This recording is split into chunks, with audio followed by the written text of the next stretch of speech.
주님 감사합니다. 주님의 사랑을 저희는 받을 수 없지만 성령 하나님께서 함께하여 주셔서 그 사랑을 받을 수 있길 원합니다.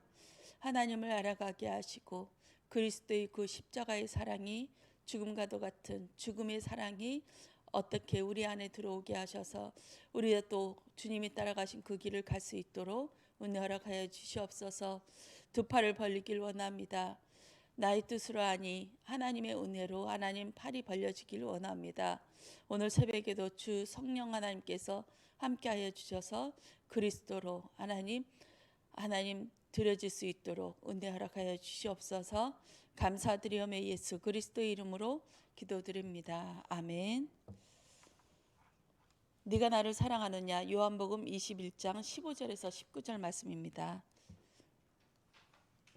합독하시겠습니다. 그들이 조밥 먹은 후에 예수께서 시몬 베드로에게 이르시되 요한의 아들 시몬아 내가 이 사람들보다 나를 더 사랑하느냐 하시니 이르되 주님 그러하나이다. 내가 주님을 사랑하는 줄 주님께서 아시나이다.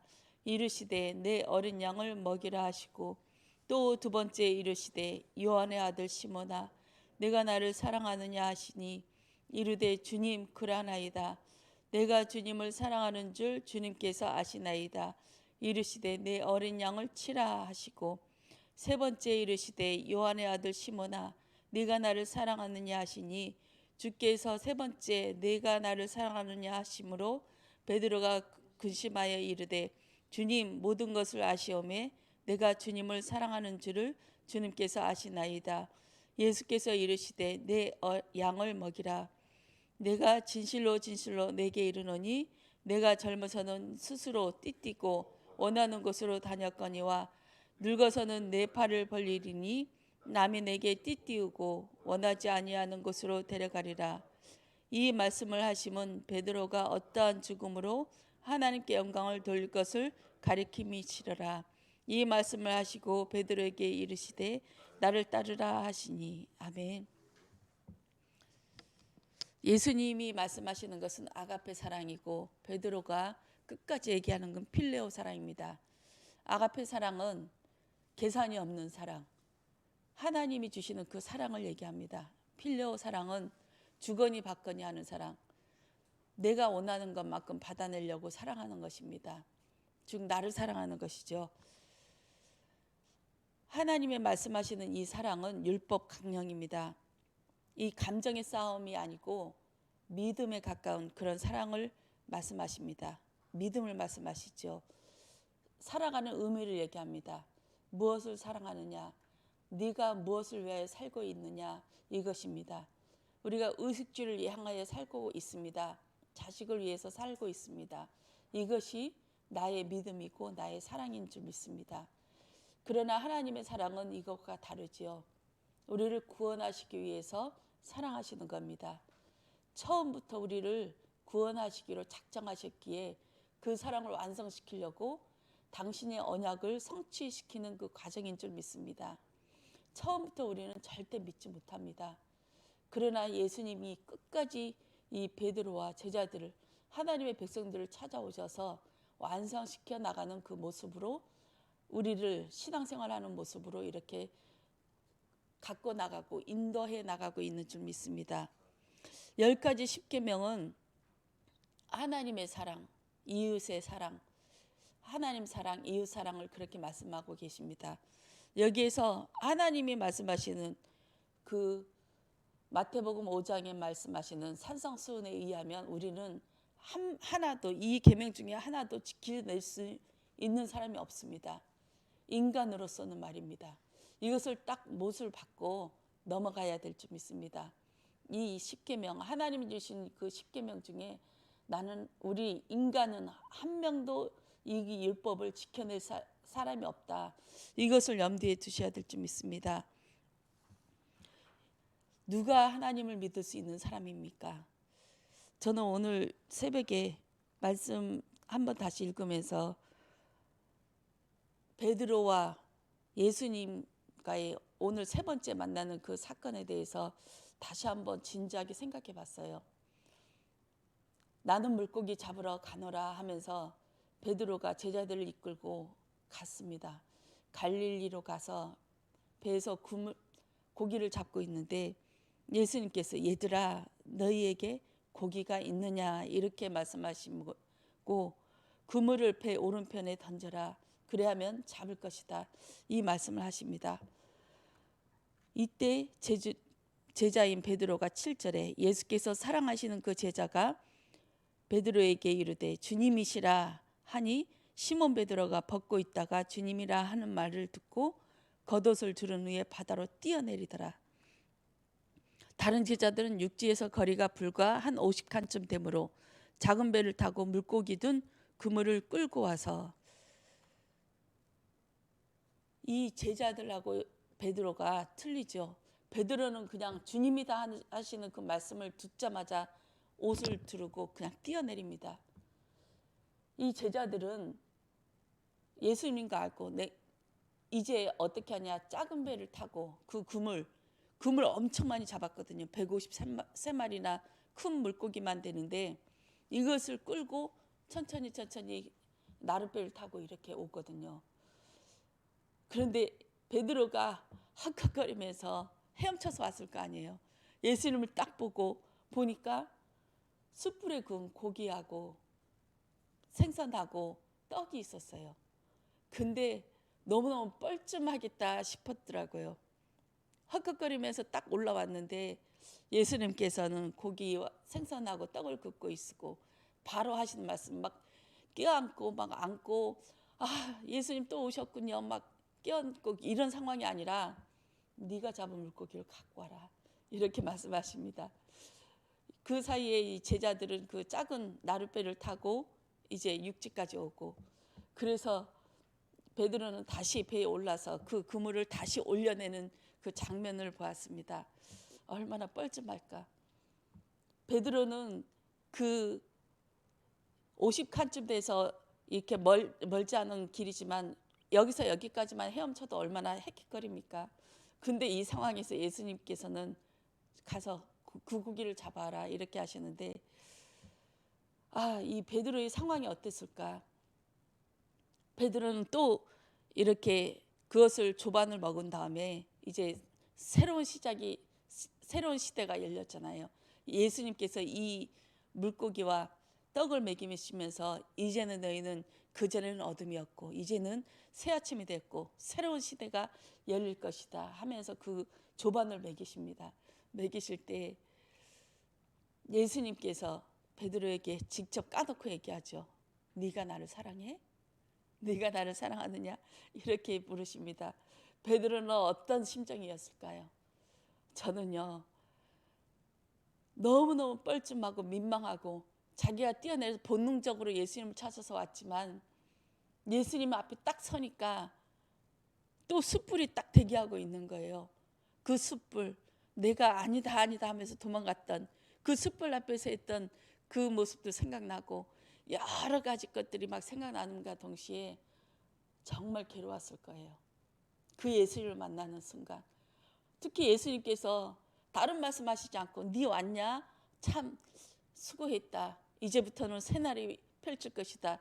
이렇게 긍정적인 말씀을 하시는 것이 아니라 급소를 찌릅니다. 네가 나를 사랑하느냐. 그러니까 이 베드로는 예수님 아시잖아요.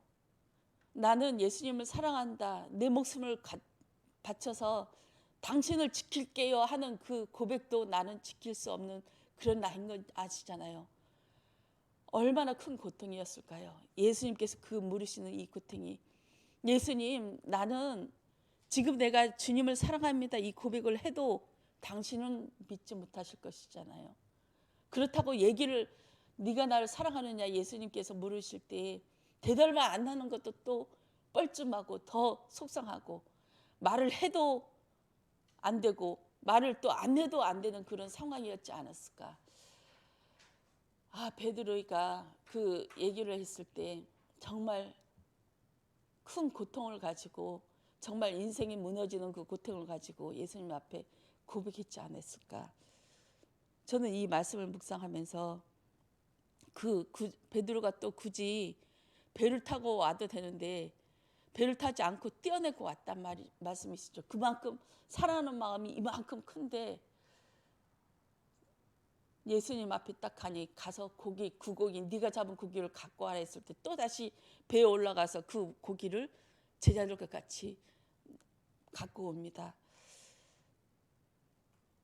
저는 이 말씀 묵상하면서 그 생각이 불현듯 생각나더라고요.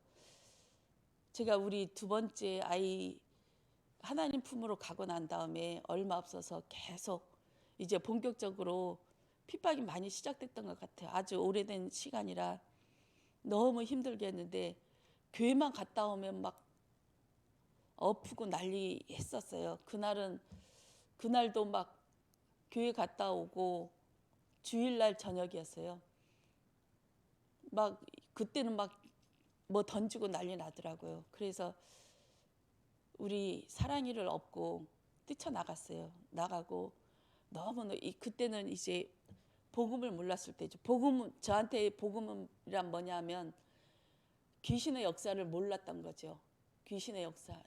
왜 예수가 그리스도로 오셔야 되는지, 우리의 죄 문제, 사단의 문제, 하나님 뜻난 이 문제를 해결하시러 오셨고, 내가 시달리고 있는 그 귀신의 문제를 해결하러 오신 그 예수님을 모르고 있었어요. 그냥 예수님 너무 사랑한데 나는 예수님 안 믿으면 죽을 것 같은데 여기선 살아야 될 거고, 그 숨쉬는 공간이 교회 가서 청소하고 국수해주고 이것이 나한테는 유일한 숨쉬는 공간이었죠.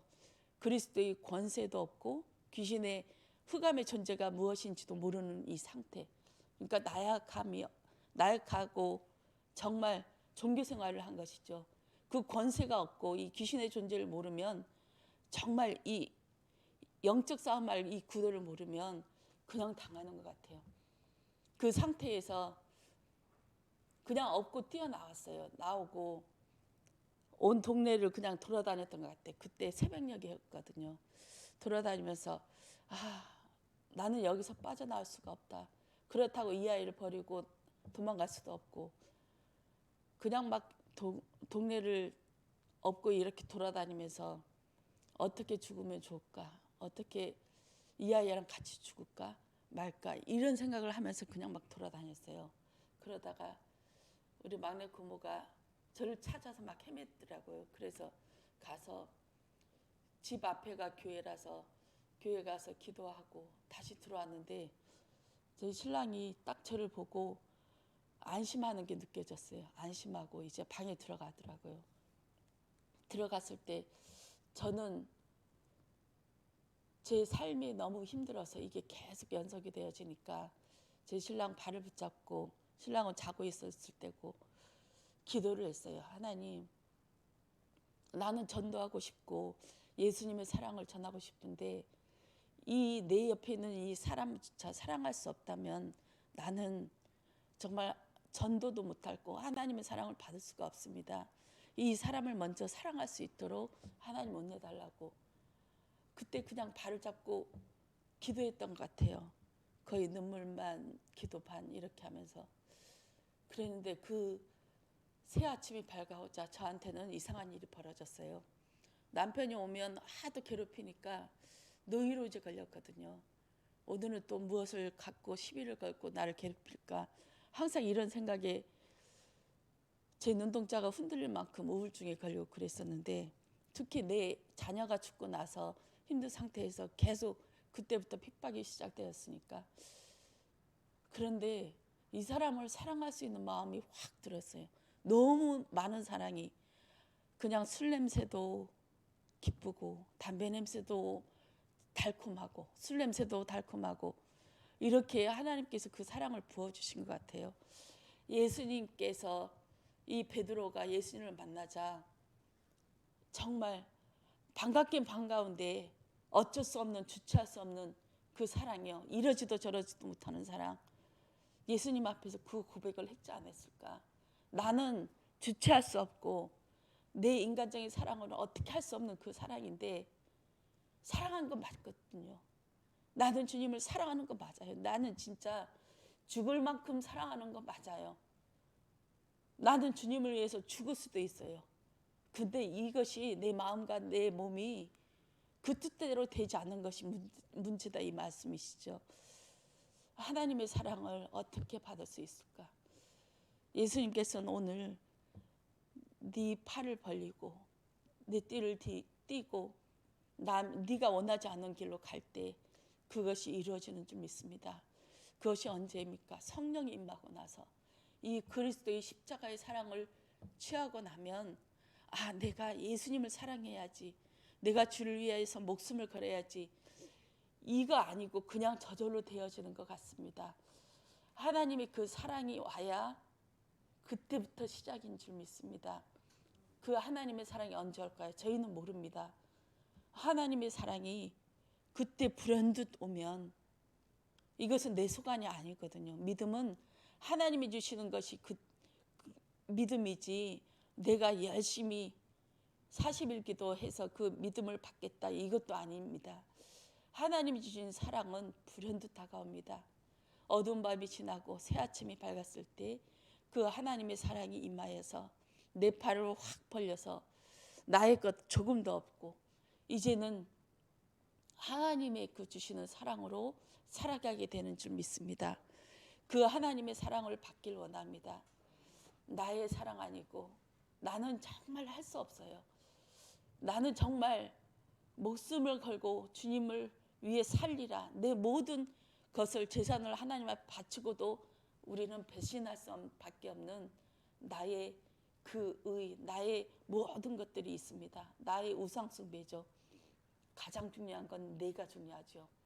나를 위해서 주님을 모시고 주님을 위해서 살겠다 하는 것이지, 자세히 보면 자녀도 나를 위해서 있는 것입니다. 모든 것이 풀어헤치고 정말 무장해제되었을 때, 무장해제는 하나님이 주시는 그 사랑을 받고서만이 무장해제가 되는 그런 상황이 될 수 있습니다. 우리 성전을 놓고 기도하고 있습니다. 성전을 놓고 우리 전에도 이 사랑샘교회를 놓고 기도했었고, 또 이번에 그 영어교회에 그걸 하는데, 이번 주일날은 준비를 두 가지를 했어요. 사랑샘교회랑 또 영어교회, 이 사진을 이렇게 해서 우리 구봉기 집사님이 브리핑 하시게끔 하면서 많은 생각을 했어요. 하나님은 어디가 우리가 성전이 있을까? 이 말고 또 제3의 성전이 또 있을까? 하면서 고민을 많이 하고, 정말 이것이 맞을까? 저것이 맞을까? 정말 실로암 연못에 내려오는 그 맹인처럼 여기저기 지금까지 많이 더듬고 왔잖아요. 그 실로암 연못이 예루살렘 성전이 가장 높은 곳에 있었고 실로암 연못이 가장 낮은 곳에 있었거든요. 근데 맹인이란 말씀이시죠. 맹인이 예수님께서 진흙을 짓이기고 눈을 딱 가려놓고 사람들 볼 때 얼마나 웃음거리가 되겠습니까? 침을 태태 뱉어서 이 예수님께서 그 진흙이 계신 그것을 딱 눈에 딱 이 칠해놓고 실로암 연못으로 더듬어 때로는 넘어지고 뒹굴기도 하고, 그렇게 하면서 가장 낮은 실로암 연못으로 가서 그것을 씻어서 눈이 뜨게 하였습니다. 우리 성전 재작년에서 말씀하실 때 마치 이런 모습이었지 않을까. 계속 해도 안 되니까, 봉계동에 있는 그 성전 해도 안 되고 또 다른 곳에 해도 안 되고 여러 군데 다녀도 안 되니까 목사님께서 그 말씀하시더라고요.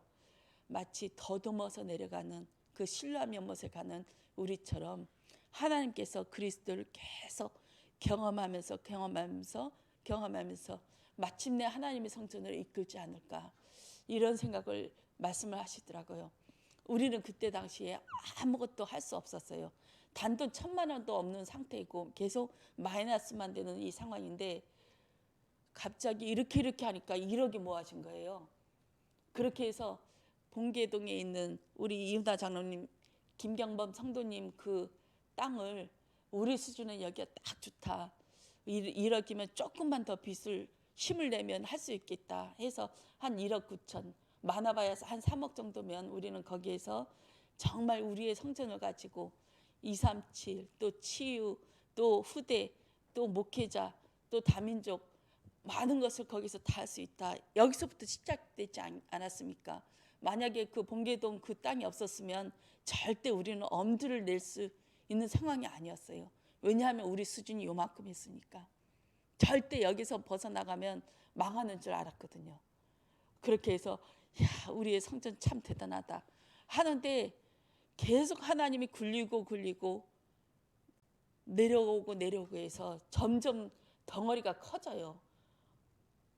그 사랑샘교회는 9억 5천이고 또 영어교회는 5억 8천이고 점점점 커져요. 우리 수준 아니거든요. 근데 이 말씀을 받으면서 헷갈려요. 대체 어느 말씀이 하나님, 어느 곳이 진짜입니까? 눈으로 보여주세요. 우리는 봐야 직성이 풀리지, 보지 못하면 또 실수하고 또 넘어지고 그 맹인이 뒹굴듯이 그런 상황입니다. 보여주세요. 그런 기도를 하였는데 어저께 목사님께서 말씀을 하셨어요. 새벽 예배에 안디바 이 말씀하시면서 죽임을 당한 버가모 교회에서 순교당한 이 말씀하시면서 사단의 보좌가 있다 이 말씀을 하시더라고요. 저는 주일날 그 브리핑할 것 준비하면서 딱 검색을 해서 지도를 딱 2개를 해놨어요. 영어교회 또 사랑샘교회 딱 2개를 봤을 때 꼭 나오는 게 통일사리탑이 나와요. 오른쪽으로 또 위쪽으로. 평화 사리탑을 중심으로 동쪽으로는 영어교회가 있고 또 한라산 쪽으로는 또 사랑샘교회가 있고 뭔가 있다 싶은데 어저께 그 안디바 말씀하시면서 사단의 보좌 이 말씀을 하시더라고요. 그렇구나. 우리가 이 교회가 맞냐 저 교회가 맞냐 이 싸움할 게 아니고 흑암을 꺾어야겠다. 분명히 사단의 보좌가 있다. 이 사단의 보좌, 이 사리탑 중심으로 역사하는 이 사단의 권세는, 사단의 보좌는 예수 그리스도의 이름으로 떠나갈지어다. 그렇게 명령하고 계속 선포해야겠다. 이 싸움이 먼저 중요하구나. 이 저한테는 응답이 왔습니다. 어느 교회가 중요한 것이 아니라 우리가 영적 싸움을 해야 될 줄 믿습니다. 얼마나 사단이 방해하고 역사하고 있을지 분열시키고 계속 이게 맞냐 안 맞냐 이것을 중심으로 계속 분열되게 만들 것인데 이 싸움이 중요한 것이 아니라 우리는 사단의 보좌에 있는 이 사단의 괴계를 무너뜨리는 그 싸움을 먼저 해야 될 줄 믿습니다. 그렇게 했을 때 우리는 2팔을 벌리게 될 줄 믿습니다. 우리의 수준이 아니라 하나님의 수준으로 그 수준으로 인도받는 성전이 되어야 될 줄 믿습니다. 우리는 그릇이 요만해요. 근데 하나님께서 어떤 성전을 원하시는지 더 작은 성전을 원하실지 하나님께서 원하시는 그 성전을 찾아갈 줄 믿습니다. 눈이 뜨여지기를 원합니다. 우리의 육적인 눈이 뜨여져서 하나님이 주시는 그 성전 흑암이 꺾여야 보이거든요. 강한 자가 먼저 결박돼야만이 제대로 보여질 줄 믿습니다.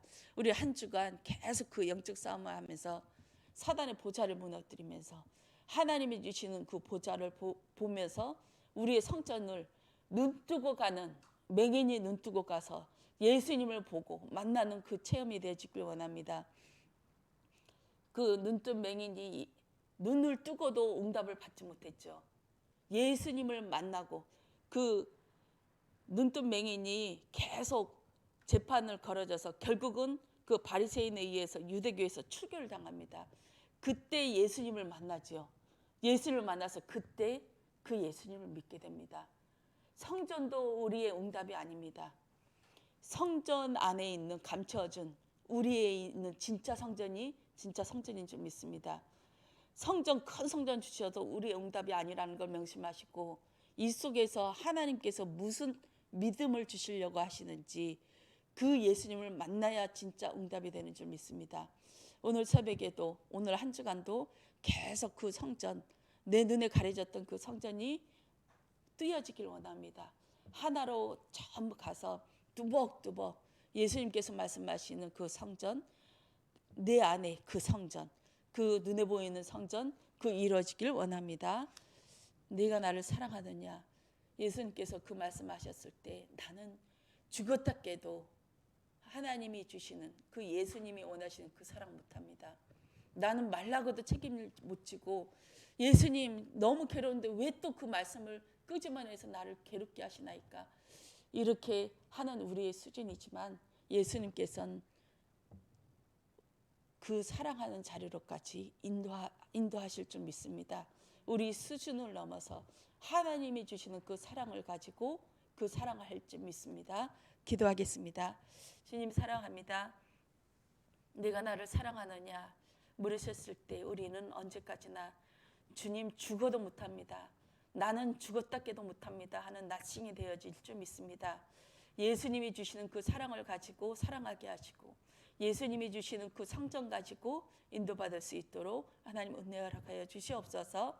감사드리며 예수 그리스도 이름으로 기도드렸습니다. 아멘.